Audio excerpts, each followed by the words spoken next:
Hey everyone, welcome to another Ask an Expert session. So excited you're back. Thank you for watching. And to those who are watching a little bit later, awesome you're here. Thanks for coming. As I said, please feel free to, in the chat, say who you are, where you're from, and if you have any questions, feel free to throw them in there, and we'll do our best to answer them during the live session. So today, I am very, very excited because I get to welcome a great person from the IKEA Foundation, Stelios, who's our Chief Operating Officer. Stelios, how are you doing today? Hi, Ryan. I'm good. How are you? I'm doing great. You're this is your first time on Ask an Expert, but this one's pretty special for you. So thanks so much for coming on. Just a minute. I think I'm so happy that for a change you took something wrong this time. Did I? Yes, you did. It's not Ask an Expert today. It's Ask Two Experts. That's a very good point, Stelios. Thank you for correcting me. Yeah, thank you. Why I love having you on, so that you can help me. Thanks.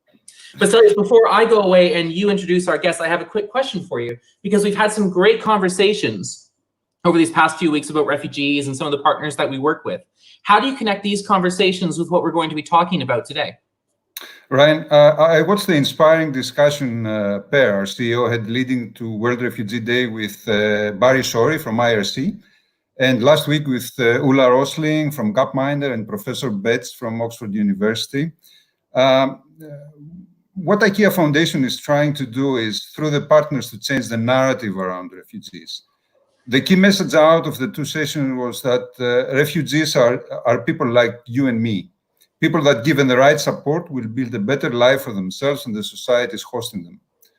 Today, what we will try to do is just try to amplify this message, since I will talk with my guests about the most vulnerable group amongst refugees, children without guardians that fled their homes, traveled alone, and found themselves in situations that are imaginable to us, especially us that are parents. And I'm very happy to introduce my two guests. First of all, Sofia Kouvelaki, is the Chief Executive Officer of the Home Project, an organization we have been working with since the peak of the so-called refugee crisis in Greece in 2016. The Home Project provides a holistic network of child protection services to unaccompanied minors in Athens, Greece. Sofia was the program manager of the Bodosaki Foundation, working also with unaccompanied minors before, and has worked for the UN and UNICEF. She has also worked as an advisor and researcher for the public and private sectors in Greece. Sofia, kalispera. Thanks for joining us. Stelio. Thank you for inviting me. My second guest is probably the youngest we have had at an Ask an Expert panel, Amadou Diallo. Amadou fled Guinea in 2017. He arrived in Greece and has called the Home Project his home for 2 years. Since reaching adulthood, he has been a youth ambassador for the organization. Amadou, kalispera. Kalispera σας. Happy to be here. Thank you for willing to share your story with us. I can imagine it's probably a bit difficult for you digging up memories, but I also know that you want your story to be heard on behalf of the children, all the children that had to flee from their homes. I feel privileged having you with us. Let me start with you, Sofia. Let me ask you, who are the unaccompanied minors? What's the current situation in Greece? Well, unaccompanied minors is a term it's an official term we hear often to describe children. Children that travel all alone, children that flee war, poverty, persecution, children that are victims of violence. They leave violence, trying to find a safe place in the world. Right now, when they arrive in Europe, things are not always as safe or as promising as they hoped. As we speak, there are around 5,000 lone refugee children in Greece, of which around 3,000 are without a home, meaning that they're in the streets. Some are in detention without having done any crime. In camps like Moria, we've all seen photos and pictures of Moria. They're in urgent need of support and protection. If a child is not placed in long-term accommodation or shelter facility, she or he cannot begin to receive any kind of service nor any information on their rights. So in order to protect these children, it's of utmost urgency to drag them out of invisibility. I mean, we have all seen photos from Moria, and I had the opportunity to visit Moria together with you some time ago. And I mean, it is very difficult for adults to live there. How is it for children? I mean, I think it's the worst possible nightmare for a parent. I mean, children very often sleep on the floor, without even a mattress. All of them actually suffer from scabies. Some of them are bitten by rats. I mean, you remember during our visit, they suffer from a lot of physical and mental health problems. You can imagine what happens when a child is left all alone. Let's add to that a child is all alone in Moria, a place that not even adults should live in. Amadou, let me. I know your story. You know, we met 2 years ago. But would you like to share your story with our viewers? Because you were one of these kids that looked for a better place to live, and you arrived in Greece some time ago. Can you share your story with us? Yeah, sure. So as you said, I came in Greece in 2017. I left Guinea and I came to Greece, and in my country I belong to a very specific ethnic, which is Pearl. It's a very, we're not a minority, but it's a community that is facing a lot of persecution, and my life was under threat. I was forced to work, and I also had to stop school for so many reasons. And that's why I traveled to Turkey through Mali. I spent couple of weeks in Turkey. I was alone and I needed help. I therefore had to leave. I was exposed to a lot of things. So I came to Greece in Lesbos. And I was exposed, as I just said, to a lot of things as other kids. Even it's not even good for adults, people to stay in this kind of places, because we did not have access to proper food. We did not have access to clean water.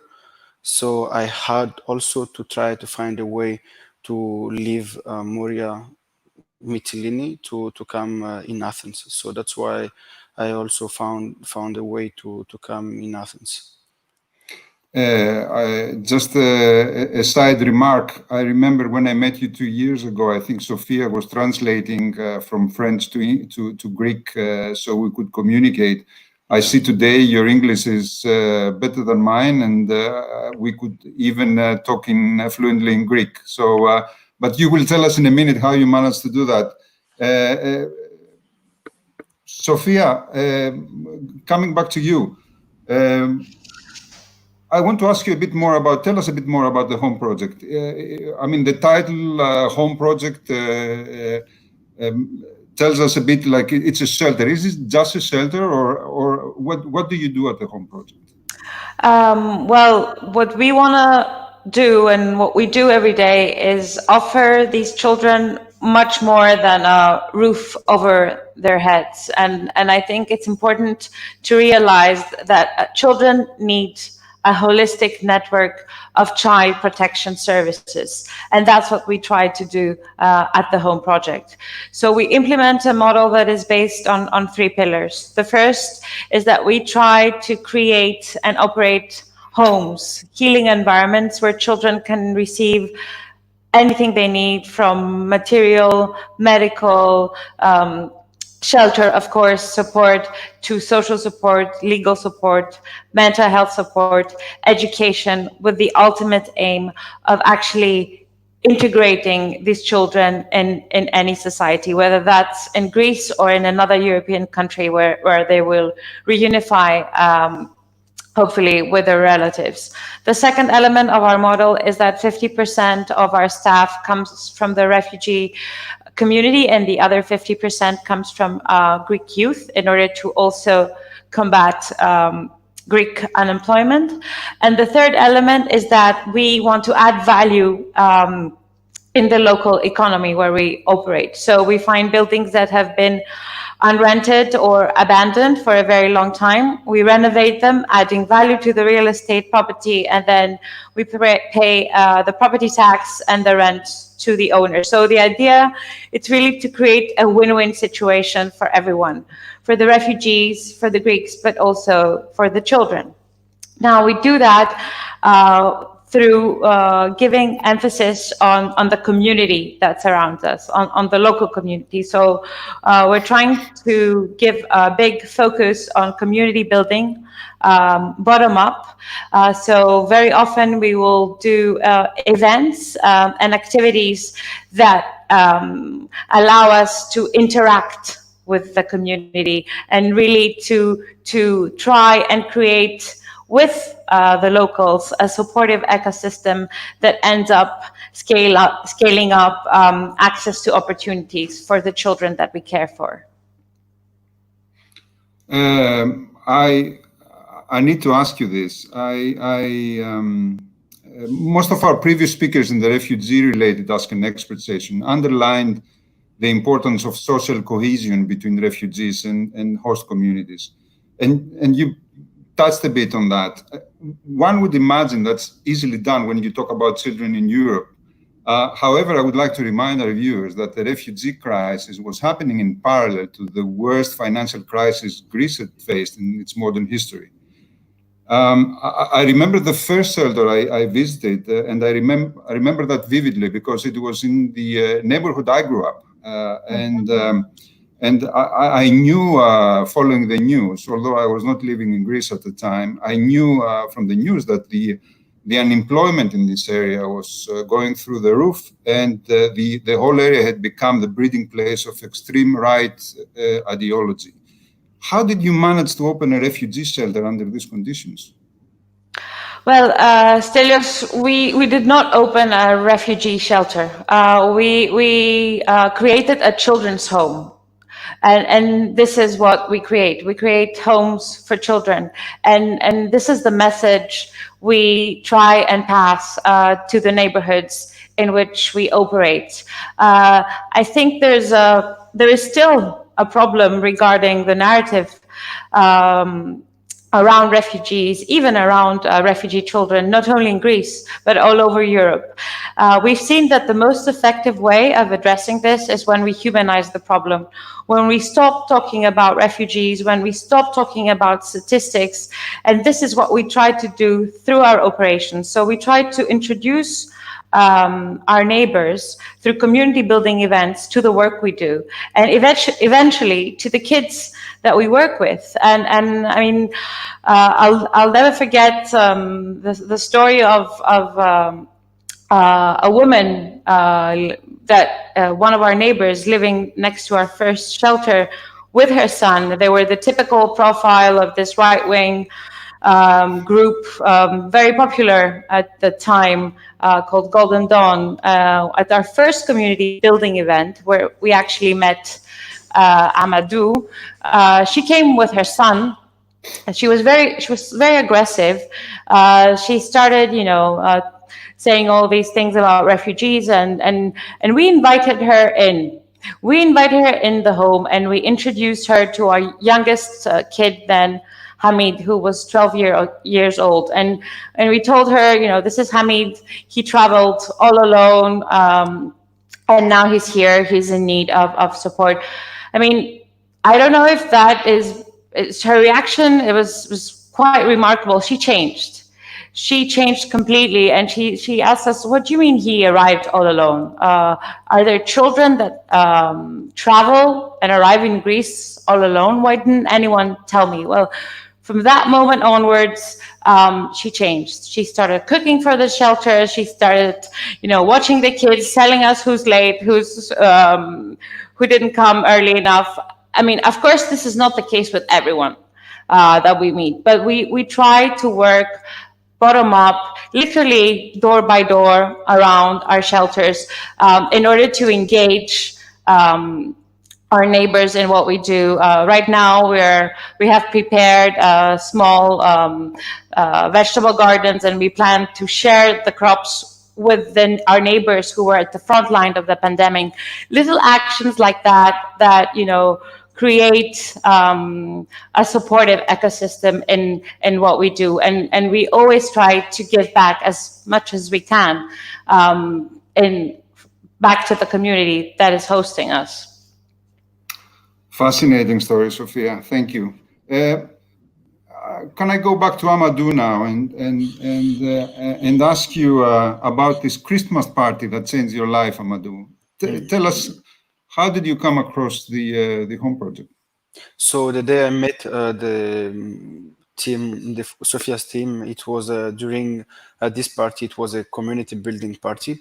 So I was in another place where I was staying, and a friend of mine, roommate, he told me that there is a party community building that is taking place in another area. If I would like to join, I said yes, of course.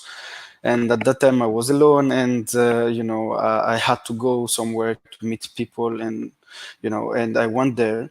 I met Sofia and her team. I also met another friend of mine who was coming from the same country as me, and we speak the same language, and I was very, very happy to meet all those people. And this day I remember I didn't know how to speak English, and Sofia, since she knows French, I communicate with her in French. So that helped me a lot, and that's the day I asked them if I could come around people, at least that are coming from the same country as me, like this friend that I just made.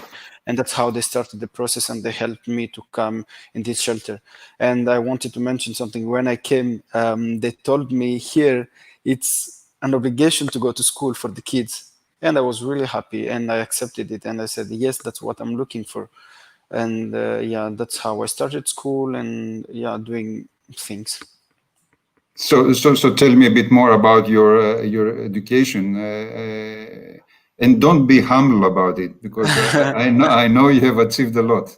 Okay, so when I started the first week, I started going to this school. It is a multicultural school, so I went there, and I had some difficulties to follow up the lessons, the courses, but I was trying my best to to adjust, but it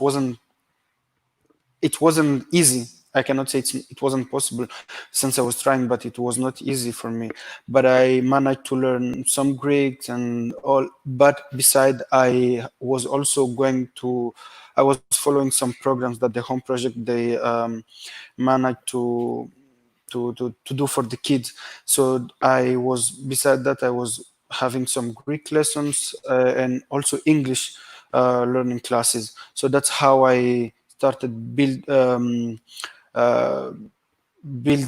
my language skills, and yeah, and I learned a lot of things out of this. And at some point, I realized that it wasn't easy for me, since I wanted to continue my education in a high level. It wasn't easy with the system, because all the kids, like there were some kids in my situation that they wanted to continue school, they wanted to learn something, but there were not available teachers for them to teach them the language, and in order to follow the courses. So that's how I decided to live there, to find another place where I could understand the lessons. And yeah, that's how I went to the French school, the Elino Gallico.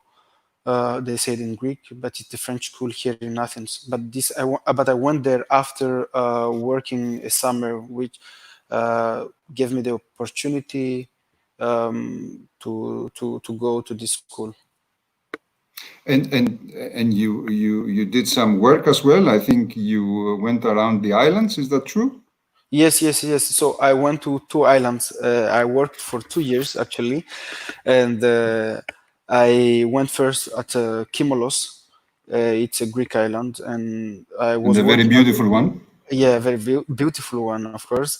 I was working as a waiter there, and for 1 year I worked there, and I managed to gather some money, and that I came back, and then I had the idea to go to this school, and I called there to enroll, and they told me it was a private and all, so that's I had to find support from from out to be able to continue the school, and although I had to put my money too, so that's how I found the some people that are working with the home project, and also the home project, they all came together in order to support me in this adventure. And I worked also the following year at Sifnos. It's another beautiful island. It's my favorite. Okay. And yes, so I worked there, and I got a promotion actually. I worked there as a supervisor. I was there as a manager, Manager. as a property manager, yes. And yes, it helped me also to use my to use other skills, other knowledge that I learned from different programs that I have been involved.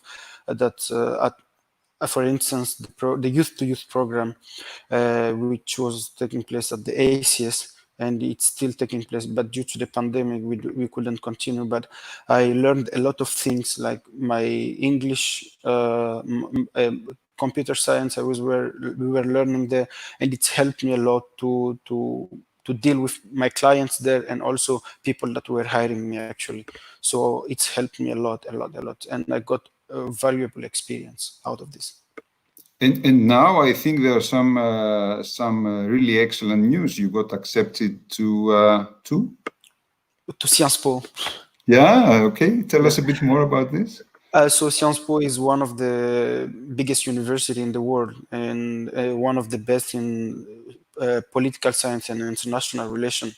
And I don't know if you remember the day we met here at the office in Greece. You asked me what I wanted to study, and I told you I wanted to study international relations.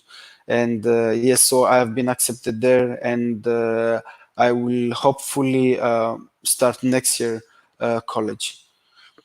But there is something that is causing me a little bit problem. It's about my legal procedure actually, because I have not been recognized yet here in Greece, so I cannot travel without this document. I don't have travel documents. You've been denied the asylum twice so far, yes, and I understand there is a hearing on the 8th of July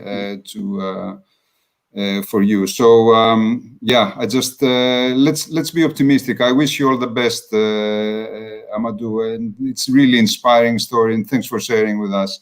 Thank you very much. Sofia, we have discussed Amadou's case several times the last few months, and I know how much engaged you personally in the Home Project's legal team has been. Legal support, it's a big part of what the Home Project is offering to the children. Can you give us an idea of how has your legal team helped your children in the last 3 years?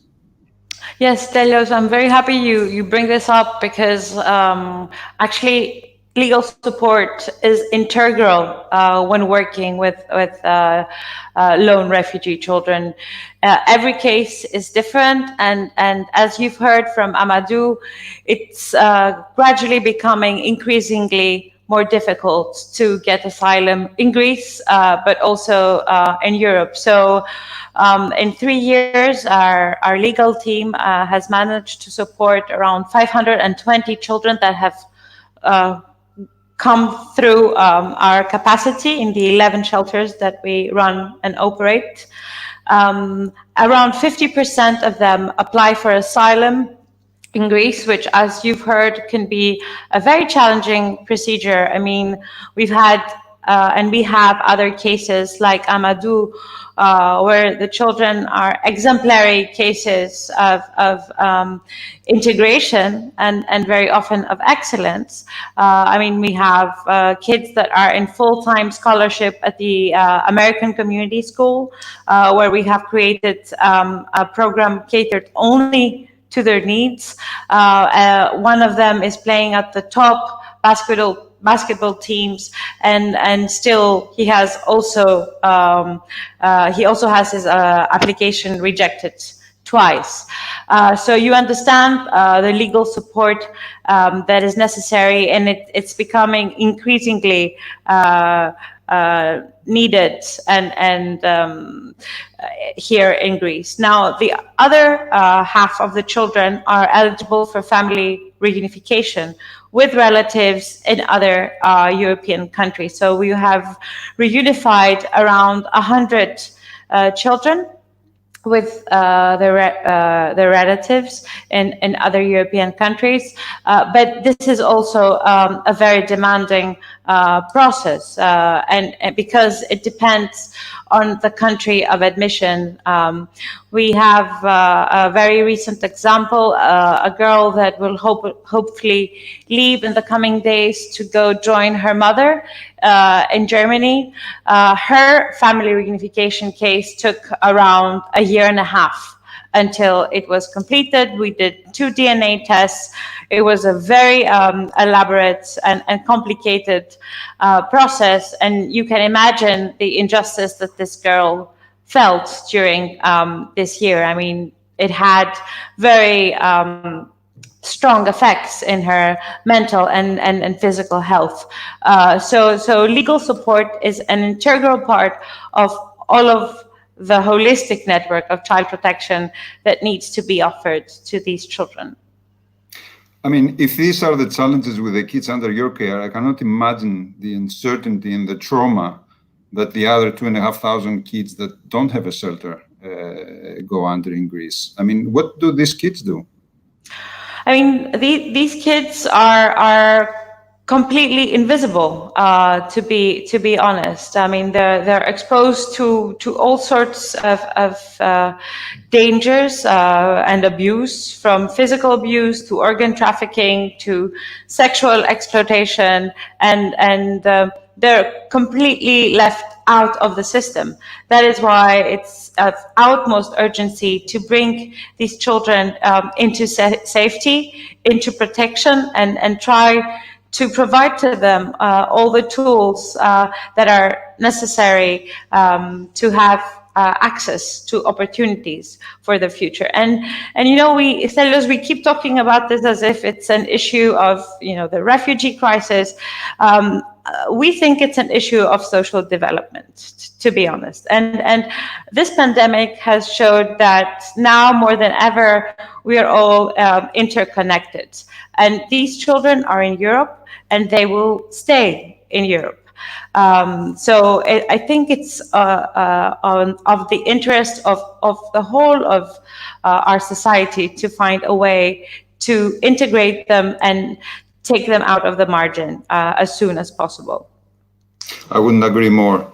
By the way, I would like to prompt our viewers to ask questions to both Sofia and Amadou. So we still have 15 minutes to go, and questions are welcome.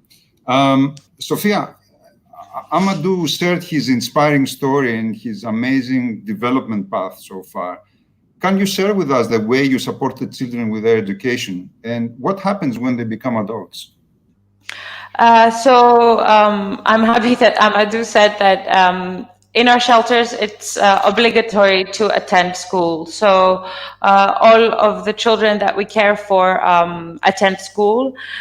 We have partnerships with private schools, the American Community School and Athens College, where we implement programs called Youth to Youth, whereby our kids go to the school campuses, they buddy up with students from the school, and then they do Greek, English, art, math, music, and sports. And we've been very very lucky to have the support of the Shapiro Foundation to create a full-time scholarship program for 18 students from the Home Project, where we have designed, where ACS has designed a curriculum catered specific to the needs of these children, because we have to remember that these kids have lost around 3 to 4 years of education only because of the journey. Now, if we add the 3 to 4 years because of war, you realize we risk having a lost generation here. So the educational approach is very different, and I'm so grateful to ACS for having realized this. And actually, now we have kids like Amadou or Chanel, or Isa, kids that are excelling in school, they're fully integrated, and now when they become 18, they have access to equal opportunities. Now, what we do when implementing our child protection model is we adopt an individualized approach. Every kid has their own individual development plan, where we take into consideration their legal case, their skills, their talents, their desires, and according to each case, we offer the needed training or support so that they can either find a job or continue their education into a higher level. And I'm very happy to share with you that we've created more than 40 jobs. And now, after 3 years of operation, we're at a point where we can start hiring some of the kids that become 18, who actually become our role model employees. This is really, I mean, Amadou described his 2 jobs in the islands, one better than the other, and I would imagine you have more children that turned 18 that they're given such opportunities, right? Yes, I mean, a big employer has been the tourism industry, and I hope we manage to get over the effects of the pandemic soon, because this was a big source of employment for us. Restaurants, I mean, we have carpenters, hairdressers, and now many of our kids with the right training become caregivers in the shelters. Sofia, can I ask you something else? I mean, when we grow up and we are at our home with our parents, we turn 18. Unless they kick us out one day, we can stay with our parents for quite a while, especially in Greece. How does it work with the kids under your care? Because I would imagine there is this emotional connection. You know, it's their home. How does it work? Yes. How does it work when after they turn 18, and what happens then? It's not only the emotional connection, it's actually a legal connection, an institutional connection, because for these kids, we offer everything in an environment that is quite hostile, to be honest. So many of the kids, as you said, as we all were when we were 18, are not ready to be all alone. So the kids stay with us until we have found a way to secure their next step, whether that's an apartment with UNHCR, a job. We have now created a shelter for 18 plus, but to that we have to add that, you know, there's the challenge of asylum. I mean, we do everything that we can to support these kids and really to integrate them into society. And we have seen that it works. They become not only examples of integration, but examples of excellence. And then we have the challenge of asylum. And I think this is not only a national issue, it's an international issue. And especially when we're dealing with children that, you know, become adults, there needs to be some kind of a more holistic treatment. Sofia, I got a question. We have some questions coming in now. Sofia, Dinah is asking you, how can educators get involved? I mean, they can first of all visit our website, www.homeproject.org. Send us an email. We have volunteer programs. I mean, now with COVID and things have changed, but we can certainly speak. I mean, we have adjusted our activities and turned them online. So I'm sure they can get in touch with us and with our child protection unit, and we will find a way for them to get involved and integrate them into our educational activities. Thank you, Sofia. I have a question for Amadou. Jeremy is asking, Amadou, where do you see yourself in 5 years? Share your dream. So in 5 years, I would like to be working in an international organization to serve, to give back to the community what they give me. And I think this will benefit to Europe and also to other poor countries, maybe in Africa. Why not? And then our colleague Truus is asking you, Sofia, if you could tell us a little more how you can scale up this model, perhaps in other countries, if you had more resources. And maybe you can take, Jeremy is also asking, can you help us understand how can all help? Thank you, Truus, and thank you, Jeremy, for your questions.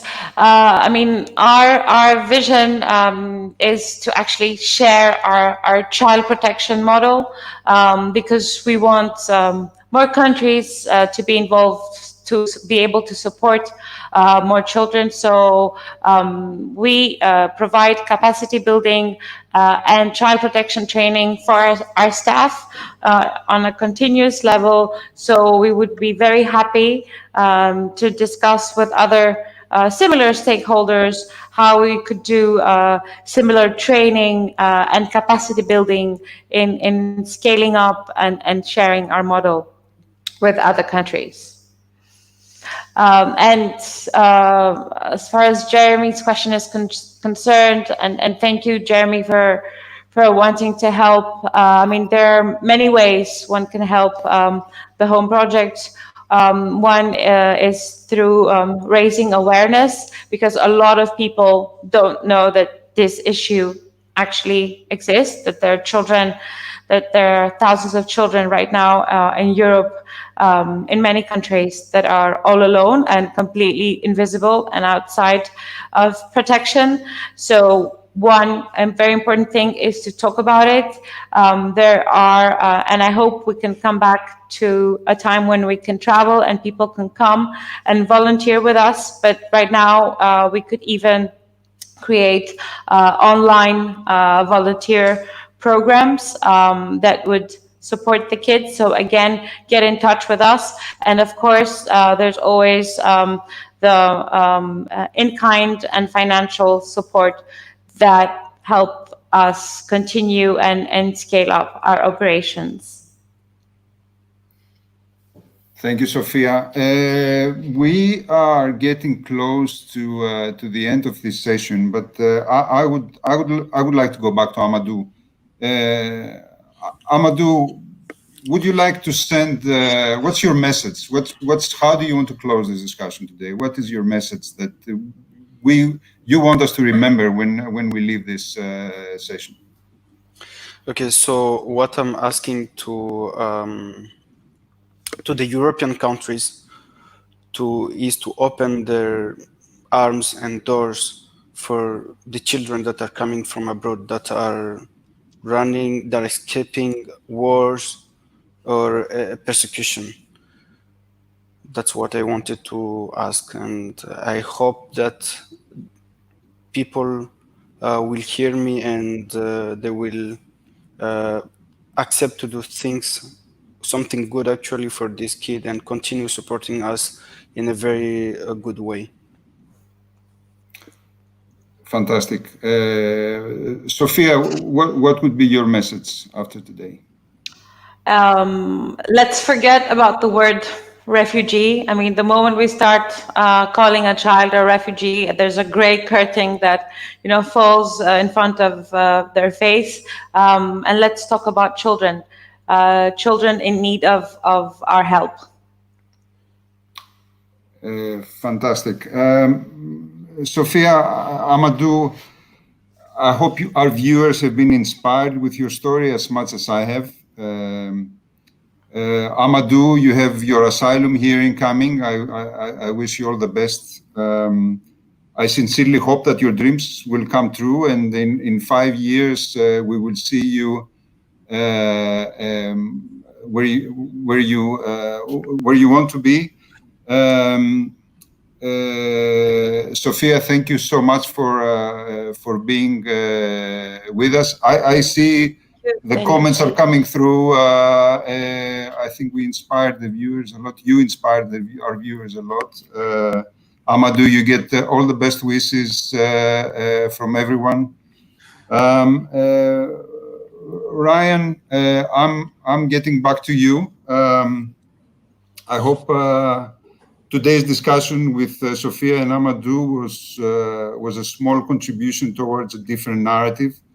Refugees are people like you and I, unaccompanied minors, and there is another acronym that is used, and I hate UAMs, which is it's not UAMs, it's not unaccompanied minors, it's not refugees, as Sofia said, it's children, children like our children.